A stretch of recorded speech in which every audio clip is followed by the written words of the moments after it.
Fearing the worst, Thomas decided to camp on a nearby hill, watching the cave entrance until morning. At dawn, he cautiously re-entered the cave. Suddenly, a figure lunged from the shadows. It was the trapper, his clothes torn, his face bloodied and wild with grief. He screamed at Thomas, accusing him of killing his son. Thomas, defending himself, grabbed a heavy rock and struck the trapper. The man fell lifeless. Panic set in. Flustered and horrified by what he had done, Thomas acted on pure instinct.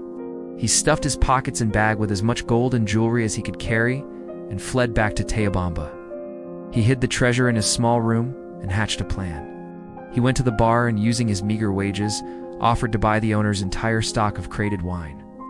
The owner, thrilled, readily agreed. That night, Thomas secretly emptied the wine bottles, carefully filling the crates with his stolen fortune. He paid a ferryman a handsome sum to transport him and his crates of wine back to the United States. In 1933, Thomas Johnson arrived in the San Francisco Bay Area. He cashed in his treasure, becoming immensely wealthy, finally achieving the status his father had always denied him.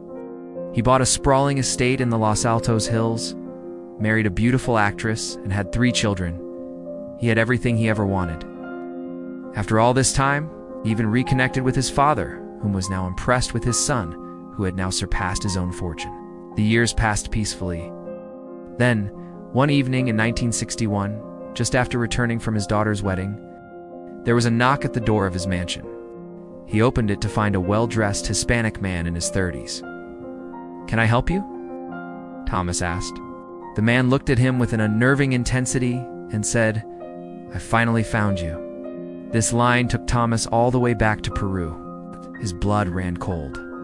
His eyes dropped to the man's hands. He was holding a small, worn book, the very same one he had found in a dusty Peruvian bar almost 30 years ago. Make sure to subscribe to see what happens in Part 3.